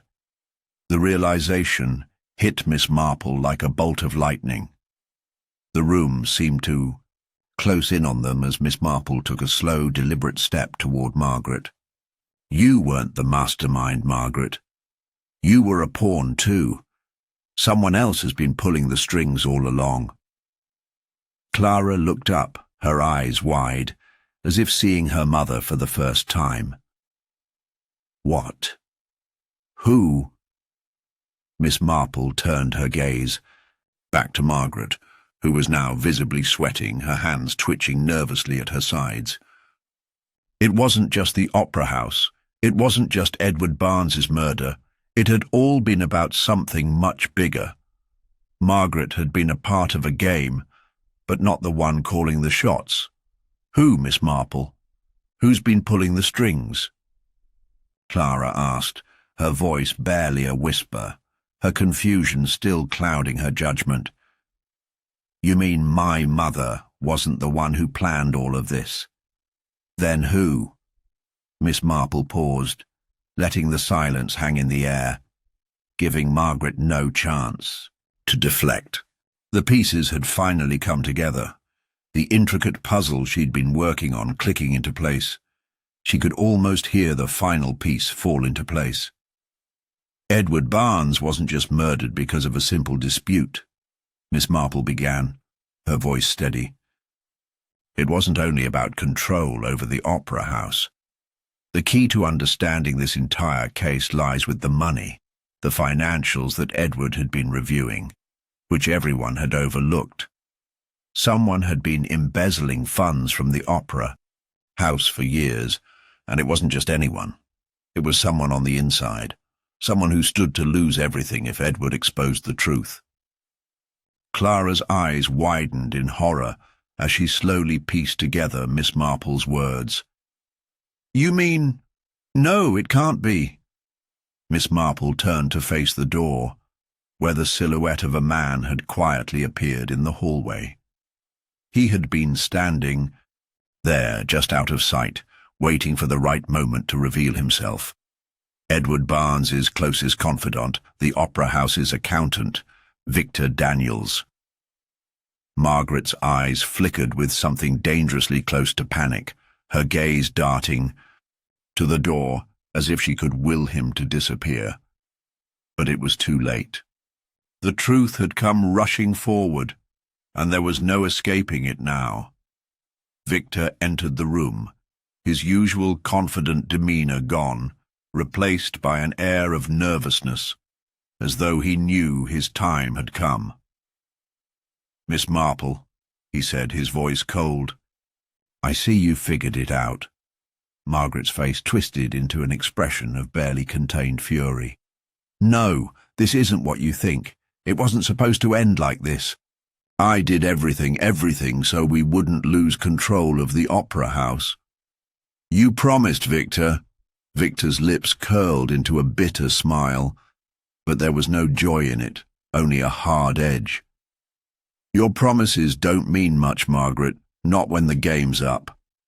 His eyes shifted to Clara, and for the first time he allowed a flicker of regret to surface. "I didn't want it to go this far, Clara, but your mother, she always underestimated how far she was willing to go to protect her empire. It was her that started it all. I just helped nudge her." Clara took a step back, her mind racing to process the shocking revelation. "But you helped her?" Her voice shook with disbelief. "You killed Edward? You killed him?" Victor's eyes hardened. Edward was no longer useful. His investigation had gone too far. He was going to expose everything, and Margaret, well, she couldn't afford that. But we weren't done yet, were we, Margaret? You never thought I'd turn on you, did you? Margaret's eyes filled with venom as she snapped. "You think you've won? Do you really believe you can take this from me? After all the work I've done, all the control I've kept, all the lies I've woven?" Her voice trembled with something deeper now. Fear, rage, and a loss of her own carefully constructed power. But Miss Marple was unfazed. "You were never in control, Margaret. You never truly held the reins. It was always Victor pulling your strings, guiding you through the shadows. All your careful planning was for nothing." The pieces finally clicked into place, the final layers of the web unfurling. It had always been Victor, calculating, hidden in the background. His motives had been clear from the beginning. The embezzlement had been his, and he had used Margaret's ambition, her fear of losing everything, to manipulate her into covering up his crimes. All the while, Clara had been nothing more than a pawn in their game. Victor's smirk faded, his posture finally deflating as the truth set in. "You don't get it, do you? It was never about money. It was about control. But I guess you'll never understand that. No one ever does. Miss Marple's gaze was unwavering. I understand it perfectly, Victor. You just couldn't stay. In the shadows forever. Margaret, defeated and broken, slumped against the wall, her defiance crumbling. She had been the one to make the final mistake. She had underestimated Miss Marple. And now, as the last of her empire came crumbling down, there would be no escape. As the room held its breath, the weight of Victor and Margaret's confessions lingered like a storm ready to break. Clara, eyes wide with disbelief, was the first to speak, though her voice was barely a whisper. So, it was you all along, not just my mother. You, Victor, all of it, everything. Victor's lips twisted, but there was no satisfaction in his expression now, only the weariness of a man whose carefully constructed plans had finally unraveled. He met Miss Marple's gaze with a weary, resigned look, as if he knew the end had come. Yes, he said, his voice low. It was me. But Margaret, she never saw it. She was too blinded by her own ambition to see what was happening right under her nose. It was never about the money for me. It was about power, control, keeping the opera house, keeping everything I worked for. The embezzlement was just a way to make sure we had enough to keep it all hidden. Margaret stood motionless, her face a mask of bitterness and regret. She had nothing left to say now, no excuse, no manipulation. She had tried to control the situation, but Victor's betrayal had shattered everything. She had been a mere tool in his hands, used to carry out his dark, silent scheme, and now she would pay for it. As the weight of their admission sank in, Miss Marple's mind worked quickly, piecing together the final threads of this twisted story. She had always known that the puzzle was more complex than it appeared, that something in the background had been pulling the strings. The meticulous detail, the carefully staged crime scene, the moments of distraction, everything had pointed to someone who understood how to manipulate the environment. But it wasn't just about who had done it. It was about why, and the why had been hidden in plain sight all along. The clues had been scattered across the crime scene, not in the obvious places, but in the subtle ones. The offhand remark from the stagehand about Edward's secret financial records, the curious way Victor always seemed to be at the right place, at the right time, the strange way Margaret had reacted when the investigation shifted to the accounts. It all led back to the same conclusion. The seemingly insignificant details, the hidden connections, had all been missed by everyone except Miss Marple. She turned her gaze back to the two conspirators. You thought you could outsmart everyone, Victor. You thought that manipulating Margaret would secure your future, but you didn't count on one thing. Victor's brow furrowed, and Margaret stiffened, sensing that something was about to shift once again.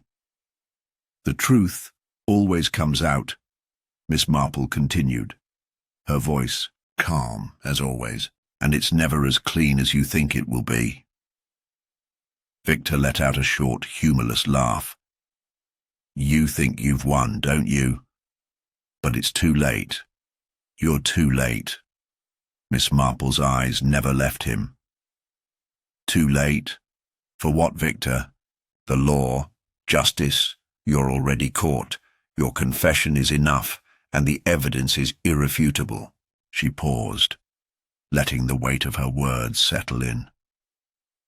You may think you've escaped, that the web you've spun is unbreakable, but you're wrong. There was a brief moment of silence before Victor's eyes narrowed, his lips pulling into a thin smile. But there was no victory in it, only the hollow, bitter smile of a man who knew he was cornered. "You don't know the whole story, Miss Marple," he said, his voice dropping to a near whisper. "You don't know what I've done to cover my tracks. You think you have all the pieces, but you don't." Clara's head snapped toward him, her voice trembling. "What are you talking about, Victor? What else is there?" Victor turned to face her, his eyes gleaming with a dark sort of triumph. "Oh, there's plenty more. You think I'm going to jail, that it's all over? It's not. It's never over." Miss Marple's gaze softened, as if pitying him. "You're a fool, Victor. Your arrogance has already led you down a path with no return. No matter what you've tried to bury, it won't stay hidden. The authorities have everything they need. Your little empire is crumbling." Margaret, silent until now, finally spoke, her voice filled with disbelief and anger. "You still don't get it, do you? You're all caught up in the details, but the truth is, there's a way out. There's always a way out." The chilling suggestion in her voice did not go unnoticed by Miss Marple, who, after a moment, caught the subtle shift in Margaret's posture. Something in the air had changed. Margaret was no longer speaking to Victor. She was speaking to herself, as if trying to justify what had happened, as if trying to convince herself there was still a way to turn the tables. Victor, too, seemed to sense the shift, and for a moment both of them stood still, their eyes locked in a silent, unspoken exchange. Then suddenly, a look of realization passed over Margaret's face. "You were always one step ahead, Miss Marple, but I won't let you destroy everything." With a swift movement, she reached into her coat pocket, pulling out a small, hidden vial. She raised it, her eyes locking onto Miss Marple. "If I can't have the opera house, then no one can." It all happened in a flash. Margaret's intent was clear, but Miss Marple had already anticipated it. Her hand shot out faster than anyone could have predicted, grabbing Margaret's wrist before the vial could be opened. A quiet, deadly struggle ensued, but Miss Marple, calm and unshaken, disarmed the woman effortlessly. The vial clattered to the floor, its contents spilling onto the ground. The poison had been meant to take out the detective, to silence the final piece of the puzzle. But it was a gamble that had failed, just like every other move they had made. Clara gasped, stepping back in horror as Miss Marple held the vial in her hand. You tried to kill her too? After everything?" Margaret's face twisted in fury and desperation. "I had to. You were going to ruin everything, all of it. My entire life, it's all been for nothing." Miss Marple's voice was quiet but firm as she addressed the authorities, who had gathered outside, listening intently. "The truth has come out. Let the law do its work." Margaret, caught in the moment, didn't even try to run. She had already lost. Victor, too, stood motionless, his arrogance gone, replaced by a hollow emptiness. It was over for them both. Justice, however imperfect and slow, had finally arrived. But the feeling of unfinished business lingered in the air as Miss Marple glanced once more at the wreckage of a life built on lies, manipulation, and greed. The opera house might fall, but its echoes would linger for a long time. Miss Marple stepped outside into the cool evening air, the heavy weight of the past few weeks slowly lifting from her shoulders. The streets of the small village were quieter. Now, the clattering of heels on cobblestone the only sound as she made her way toward her modest home. The investigation, at long last, had come to an end. The culprits were caught, the opera house scandal unravelled, and the law would soon handle the rest. But something in the back of her mind kept nagging at her, an inkling, a whisper of doubt that would not fade. As much as the pieces had fallen into place, one small thread still tugged at her thoughts. A detail overlooked, a word said too casually, something just out of reach. It was unsettling, this nagging feeling, and Miss Marple, for all her sharpness, could not shake it. Clara had been the first to express her relief, her eyes filled with gratitude and exhaustion. "I don't know what to say, Miss Marple. Without you, we never would have figured this out. You're a miracle." Miss Marple had merely smiled, her usual soft, enigmatic smile that never gave away too much. "Sometimes it's just a matter of listening carefully and paying attention to what's not being said. The truth always finds a way to surface." And yet, as Clara's words lingered in the air, Miss Marple had felt a flicker of doubt. The resolution was too neat, too perfect. There was something too clean about it. Perhaps it was her instinct speaking louder now, warning her that the final pieces hadn't quite fallen into place. The journey back was longer than expected, the streets of the village unfamiliar in the growing twilight. The distance between her and her home seemed to stretch out, as if time itself was pulling her back toward the lingering question, urging her to search for answers that were not yet given. She reached her doorstep and paused, her hand on the door handle. Just a few steps away from the comfort of her own space, she hesitated. Something in the back of her mind fluttered again. An image, a fleeting thought. It was something from the moment in the opera house, something she hadn't fully considered. The conversation between Victor and Margaret just before their confession. It had seemed like a typical display of guilt, but there was one thing that didn't make sense. Victor had claimed he'd been acting alone, manipulating Margaret. Yet Margaret, in her frantic final moments, had mentioned something curious. She'd referred to someone else, someone not yet in the picture. "I had to do it. You don't understand," she had said. "You think I'm the only one involved, but there's someone else, someone who'll never let you have the truth." Miss Marple had thought little of it at the time, assuming it was just desperation speaking. But now, in the stillness of her porch, the words rang clearer, and the meaning behind them seemed to shift. Who was she talking about? The detective turned the handle slowly, entering her home with a quiet sigh. The fire crackled softly in the hearth, the shadows flickering across the walls. She didn't need to look at the clock to know that the hour was growing late, but she couldn't shake the feeling that this was not over. Miss Marple moved to her desk, pulling out the case files one last time.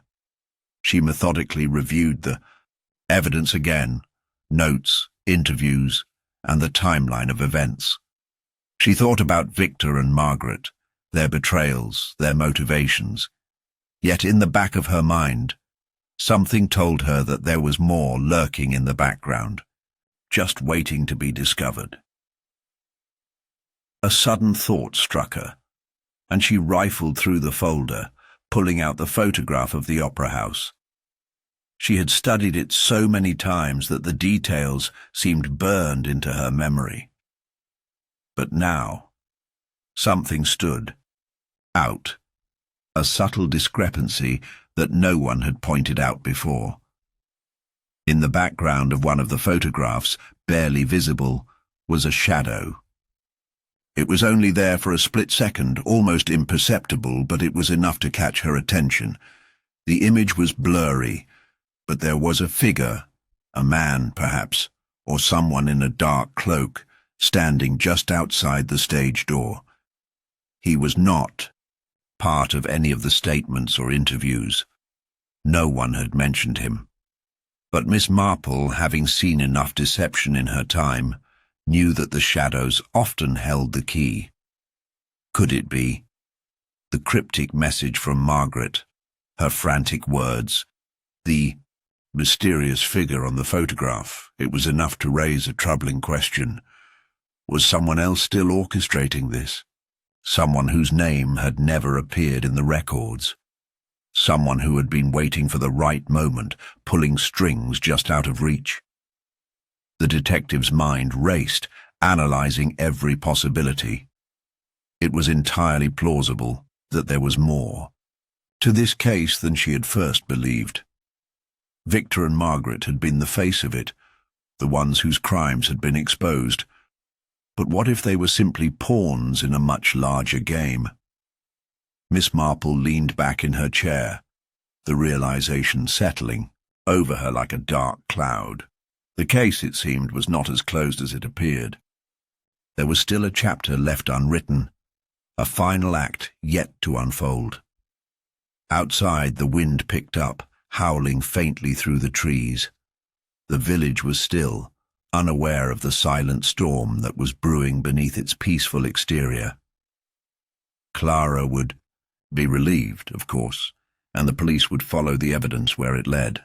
But Miss Marple's instincts told her that something more sinister was waiting in the wings. The truth had been twisted, yes, but it had not been fully revealed. Not yet. She picked up the phone and dialed the number of a trusted contact. As the line rang, she glanced back at the photograph once more. The shadow, the figure in the background, and the words of Margaret echoed in her ears. "The truth is out there," Miss Marple murmured to herself, almost as though reassuring herself. "But sometimes the final piece of the puzzle hides in the most unexpected places." The voice on the other end of the line answered. Miss Marple spoke calmly, her mind already shifting gears, her thoughts clear and focused. "I need you to look into something for me. It's about the Opera House case. There's something I missed. Someone I missed. I want you to dig deeper. The game isn't over." As the conversation continued, the familiar thrill of the chase returned to Miss Marple's heart. She had solved the case, but she knew now that the story wasn't finished. The shadows would soon reveal more, and as always, she would be ready. No mystery, she knew, was ever truly solved until all the pieces had fallen into place. And as the last echoes of the conversation faded into the night, Miss Marple smiled, quietly to herself, the mystery still alive, and her mind already shifting toward the next chapter.